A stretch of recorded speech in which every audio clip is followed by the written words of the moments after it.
Hola tout le monde, j'espère que vous allez bien, j'espère que vous êtes en forme. Bienvenue dans le Rhino numéro 27, où est-ce qu'on a la chance d'avoir la belle Jacinthe qui va nous parler des compétences transférables. Tu savais-tu que dans tes bagages, tu avais des compétences que tu pouvais ajouter dans tes talents de promotrice?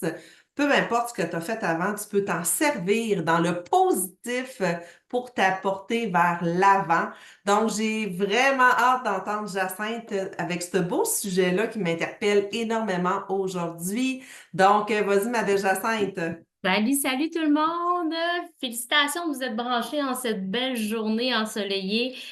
Moi, c'est un sujet que honnêtement, j'avais proposé parce que quand j'en ai entendu parler pour la première fois, ça l'a vibré en moi. Je trouvais que le sujet m'ouvrait vraiment plus les œillères sur mes compétences, sur mes talents, sur ce que je suis capable de réaliser pour le propulser dans ma business, tout simplement. C'était dans un événement à Brossard. Marc-Claude était là, Camille aussi était là, il y en a une couple qui était là. C'est Émilie Maurice qui avait présenté, je ne sais pas comment si ça s'appelait comme ça, mais moi, ça m'avait beaucoup parlé parce que je me disais, moi, quand j'ai commencé comme promotrice, je me disais tout le temps, j'avais zéro expérience, zéro connaissance, mais c'est pas vrai. J'avais tout un bagage de vie qui venait avec ça, que j'ai pu transférer dans ma business. Puis, on va aujourd'hui vous faire sortir les vôtres parce que moi, à ce moment-là, j'ai sorti les miennes, puis je m'en suis servi vraiment grandement dans ma business. Donc, Émilie, elle parlait vraiment de toutes nos expériences, de tout ce qu'on a fait, de tout notre parcours, même depuis qu'on est toute petite fille ou tout petit garçon euh, au départ. Puis beaucoup en lien aussi avec les emplois qu'on a faits dans notre vie. Donc, moi, ça a fait vraiment un switch en moi. Ça a éveillé ma confiance, ça a éveillé des lumières dans mon cerveau. Puis je me suis dit, c'est là-dessus qu'il faut que je travaille. Parce que ta business, c'est toi. Puis tu ne peux pas faire ce que moi je fais. Tu peux le faire, mais différemment. Il faut que tu te trouves tes qualités à toi, tes connaissances à toi, ton bagage à toi pour créer quelque chose qui va être selon tes convictions, selon ce que tu aimes, selon ce que tu veux. Donc, tu vas découvrir beaucoup de petits trésors en toi que tu as sûrement oubliés parce qu'on a mis ça derrière nous autres, puis on ne se rappelle plus de tout ce qu'on a pu réaliser dans notre vie qui nous aide. Donc, c'est sûr que ça va prendre un papier puis un crayon. Et moi, j'ai retrouvé cette formation-là parce que j'avais un papier puis un crayon. Parce que tu ne sais jamais, un jour, peut-être que c'est toi qui vas animer ce Rhino Run-là avec ce même sujet-là. Donc, dans le fond, toutes les expériences que tu as eues dans ta vie, qu'elles soient positives ou négatives, t'aident dans ta business aujourd'hui. Toutes tes épreuves, tous tes succès, tout ton vécu t'aide dans ta business, va t'aider dans ta business. Il faut juste savoir comment le reconnaître. Tu vas découvrir tes skills. Moi, j'aime ça au hockey, on parle de skills, c'est des habiletés. Tu vas te redécouvrir des habiletés que tu vas pouvoir mettre en pratique immédiatement dans ta business. Euh, on va se diriger vers tes forces, puis dans le fond, ce qui est intéressant là-dedans, c'est que tu vas reconnaître que les choses que tu as fait souvent dans ta vie, que tu as répétées souvent, on parle souvent du repeat, mais c'est là-dessus qu'il faut que tu te bases. Fait que là, on va papier-crayon. Je vais te donner un peu d'exemples par rapport à ma vie, à moi, puis ça va t'aider à comprendre c'est quoi le processus qu'on va faire aujourd'hui. Tu vas identifier les forces, tes skills, tes qualités que tu reconnais en toi pour te propulser dans ta business. Ça peut partir même de l'enfance. Je vais vous faire deux petites tranches de vie très rapides. Moi, quand j'étais une petite fille, j'avais 7 ans. Donc là, on est en 1980, 1980, OK? J'avais 8 ans, puis je jouais dans une équipe de baseball. Il n'y avait pas d'équipe de filles. Donc, j'étais une des seules de ma ville de Beauport à jouer dans une équipe de gars. Donc, pour moi, déjà là, la peur du jugement, elle n'existait pas tant, hein, parce que moi, j'étais comme, moi, je m'en vais là, moi, je veux jouer au baseball. Mon père m'a beaucoup accompagnée là-dedans, mais d'être la seule fille, puis là, on recule d'il y a longtemps, là, dans une équipe de gars au baseball, catcher, by the way, j'étais receveur. Euh, je me dis, quand je repense à ça, ça prend quand même une force, de ne pas avoir peur de se faire juger. Puis je me rappelle que quand j'arrivais au bâton pour claquer, les gens dans les estrades criaient Let's go, Jacinthe! Puis j'étais fière d'être une fille à travers cette gang de gars-là. Fait que la fierté de se démarquer à travers une différence, bien ça, c'est quelque chose qui me propulse dans ma business. J'ai une autre, moi, le côté compétitif. Moi, je suis une compétitive de nature. Puis ça, c'est moi, là. Ce que je parle, là, c'est vraiment moi envers moi. Quand j'étais jeune, je faisais la compétition de plongeon. J'ai atteint des niveaux, mettons, Jeux du Québec, deuxième au tremplin de 3 mètres. Et quand j'arrivais deuxième, je n'étais pas contente. Moi, je voulais arriver première. Le côté compétitif était déjà en moi tout jeune. Fait que ça, c'est compétences transférables dans le business. On s'entend, là, moi, là, les MVP, les Power-Up, les Recruiting Roundtable, là, je les veux. Je suis compétitive. Puis quand quelqu'un a son MVP avant moi, je suis vraiment contente. Mais maudit que ça me propulse. Fait que mon côté compétitif me propulse dans ma business. Fait que ça, c'est un peu des choses que j'ai vécues petit enfant. Fait que toi, dans ton enfance, tu as sûrement fait des choses qui, complètement différentes des miennes, là, qui te fait rejaillir des qualités en dedans de toi parce qu'on a des souvenirs qui nous reviennent dans ce temps-là. Dans ce que tu fais maintenant au niveau de ton travail, tous les emplois que tu as fait dans ta vie depuis que tu es une adolescente. Donc, rappelle-toi, là, toutes les petites jobines que tu as eues depuis que tu es tout jeune. Donc, tu peux les écrire. Moi, je me rappelle, là, j'avais fait une liste. J'ai travaillé au McDo, j'ai travaillé dans une école de ski alpin. En tout cas, bref, j'ai fait beaucoup de choses, mais ça a fait ressortir des choses en moi que je n'identifiais pas jusque-là. Donc, c'est super important que tu sois toi, que tu n'empruntes pas les qualités de quelqu'un d'autre, même si c'est des fois, elles sont attirantes. Même si tu te dis, hey, moi, j'aimerais ça avoir ces qualités-là. Là, on revient en toi, tes forces à toi pour justement t'en servir pour toi. Accepte d'être toi-même. Camille, cette semaine, tu as fait une publication par rapport à ça. Tu sais, qui t'es toi? Puis tout le bagage que tu traînes fait qui t'es maintenant. Puis ça, c'est super important de l'identifier. Donc, tous les emplois que tu as travaillés, qu'est-ce que tu faisais? Ben, mettons que tu commences par celui que tu as fait le plus jeune. Qu'est-ce que tu faisais? Où tu étais compétent ou compétente? Est-ce que tu parlais aux gens? Est-ce que tu étais dans le service à la clientèle? On s'entend-tu qu'avec ProVit, le service à la clientèle, puis être capable de dialoguer, puis créer des connexions, c'est super important. Est-ce que tu étais plus en arrière-scène ou tu faisais des plans? Est-ce que dans ton travail présentement, est-ce que tu es plus dans l'encadrement d'une équipe ou tu es plus dans l'équipe observatrice ou observateur? Là, je me suis mis plein d'exemples. Est-ce que tu es plus dans la réflexion? Est-ce que tu es quelqu'un qui va plus réfléchir, qui va se faire des stratégies dans ton travail? Est-ce que c'est des compétences que tu peux apporter dans la business de ProVit? Est-ce que tu es quelqu'un dans ton travail, dans les emplois que tu fais, qui était plus dans un travail d'écoute? Tu sais, on pense aux les éducatrices, les personnes qui sont en relation d'aide.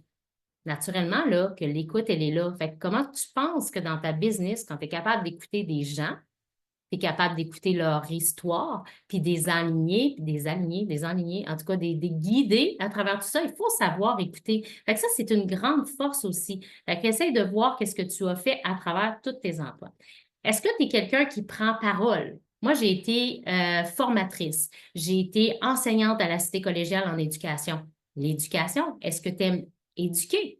Donc, c'est sûr que ça transparaît à travers ma business. Est-ce que tu étais derrière un micro à chanter sur la scène? Hein?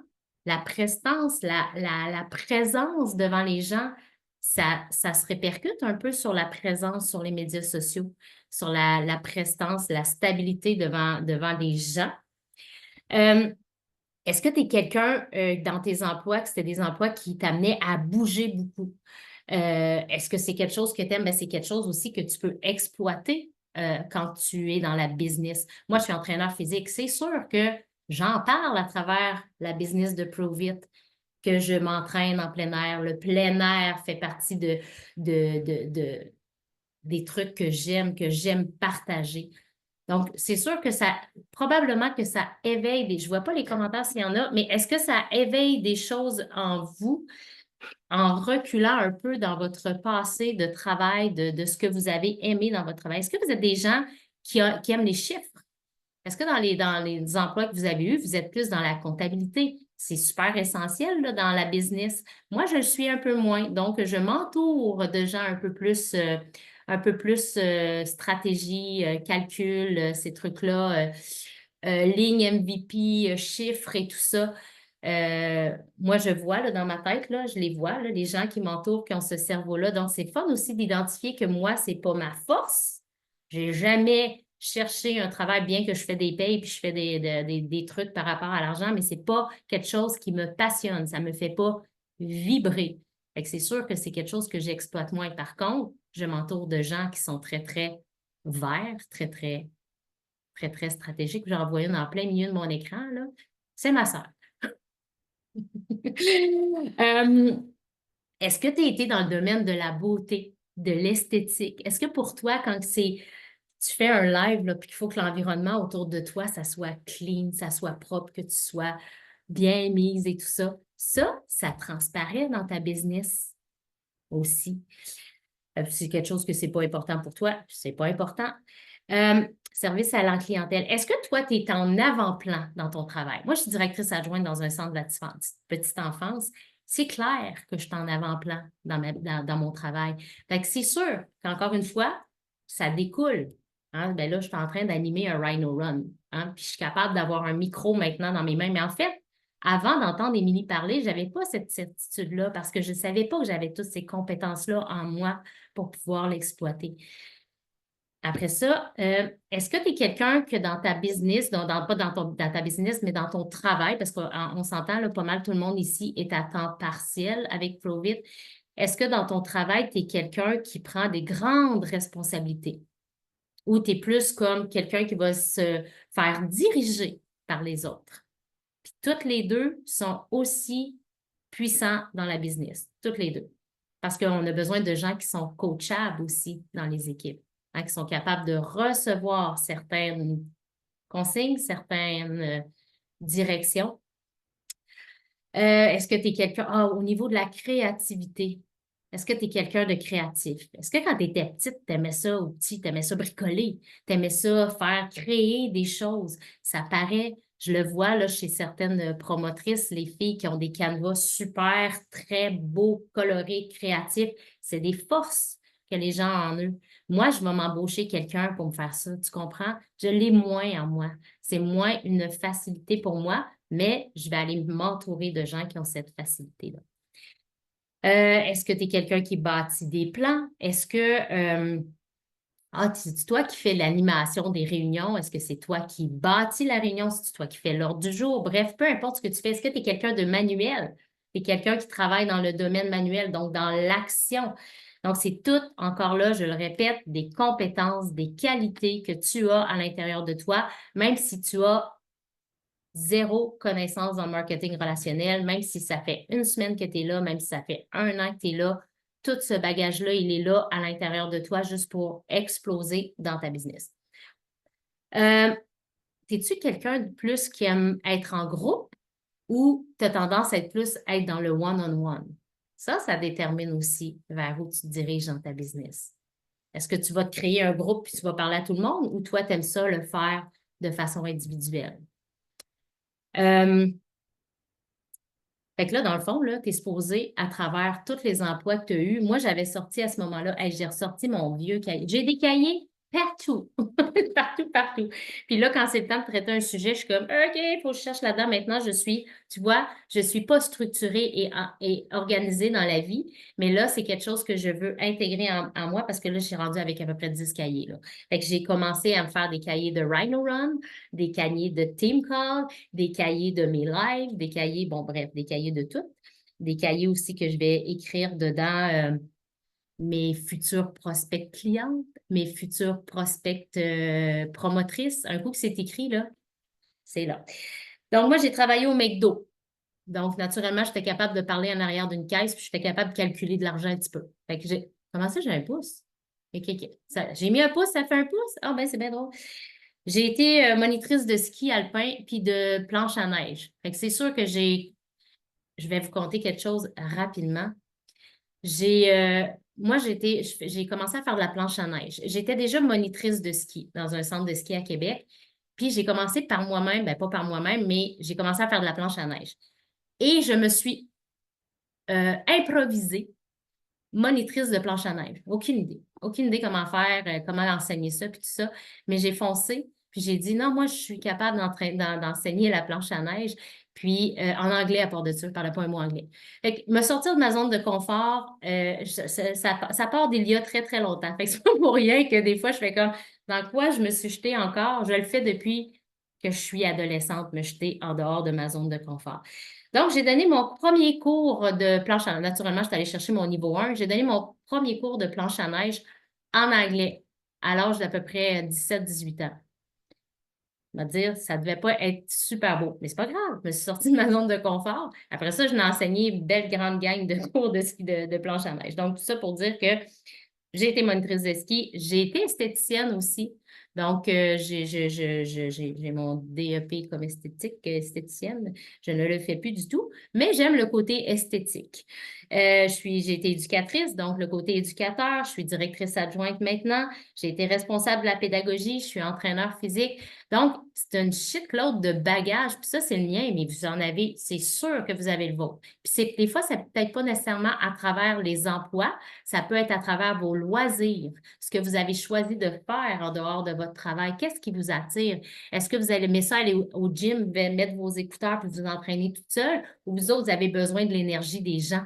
Fait que ça détermine aussi tout ce que tu vas faire à travers ta business. Hey, j'ai-tu fini? Hey, j'ai un call to action.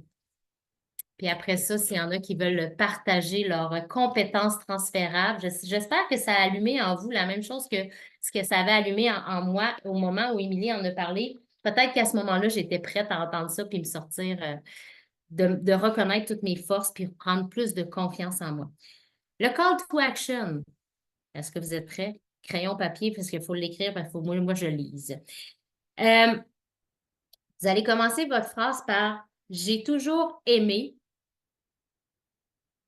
parler, calculer, compter, diriger, exécuter. Bref, un verbe d'action de l'exercice qu'on a fait avant. Puis cette force-là, je l'applique dans ma business Provit de quelle façon? Exemple, j'ai toujours aimé dessiner, faire des dessins, des beaux dessins, des dessins bien colorés, tout ça. Cette force, je l'applique dans ma business en créant de beaux canevas bien colorés, attirants à l'œil. Simple de même. Donc, identifiez-en un, puis vous pouvez le poster si vous voulez, vous pouvez l'écrire pour vous, vous pouvez aller le dire sur les médias sociaux, comme vous voulez, mais call to action de vous envers vous. Puis si vous avez le goût de le partager, ben ça serait vraiment génial. Donc, c'est ce que j'avais à vous dire aujourd'hui par rapport aux compétences transférables. Ah, merci, Jacinthe. C'était tellement intéressant. Moi, ça m'a rappelé tous les jobs que j'ai eus. Moi, j'ai travaillé à cafétéria au secondaire. J'étais caissière parce que j'ai appris à jouer avec l'argent, les petites caisses. J'ai enseigné le patinage artistique, mon Dieu, toute ma vie, je pense, de 10 ans jusqu'à 24 ans. Ça fait partie de ma vie. Puis je me rends compte que moi, enseigner, c'est ce que j'aime le plus. Pour ça aussi que je fais une formation de prof de yoga. Donc, as-tu vu, j'ai facilement écrit, fait mon call to action en marquant, j'ai toujours aimé enseigner. Je l'applique avec mes clients et mes promoteurs et j'adore donner. Donc, dans mes stories, dans mes reels, j'adore donner de l'information, j'adore donner mes passions. Donc, je pense que c'est tellement important de se ramener à qui qu'on est à la base, puis pas penser qu'on est des vendeuses, des vendeurs de ketones. C'est pas ça pantoute. C'est vraiment aller chercher nos forces qu'on a dans notre quotidien, qu'on a déjà appliquées par rapport à nos anciens jobs et les rappliquer dans notre travail qu'on fait présentement et d'aller chercher des coups de pouce Moi non plus, là, il y a des choses là, que moi, des canevas, là, je suis une fille super créative, mais les canevas, j'aime pas tant. J'aime ça d'en faire, mais honnêtement, c'est pas ce qui me passionne. Moi, c'est plus les lives, c'est communiquer, c'est de montrer ma créativité d'une autre façon. Donc, travailler avec vos forces, travailler avec ce qui fonctionne pour vous. Et puis, je pense que c'est la meilleure façon de d'être heureux dans ce qu'on fait, parce que dans le fond, il faut aimer ce qu'on fait. C'est ça qui est important. Exactement. Donc, Puis, tu sais, oui. Marc-Claude aussi, d'aller s'inspirer des gens autour de nous. Tu sais, des fois, il y a des choses qu'on voit, puis on fait comme Waouh, mais je ne l'ai pas en moi, mais on peut l'emprunter un petit peu. Hein? On peut s'essayer, se jeter à l'eau. Donc, est-ce qu'il y a des Je vais questions? fermer l'enregistrement. Ouais, vas-y donc.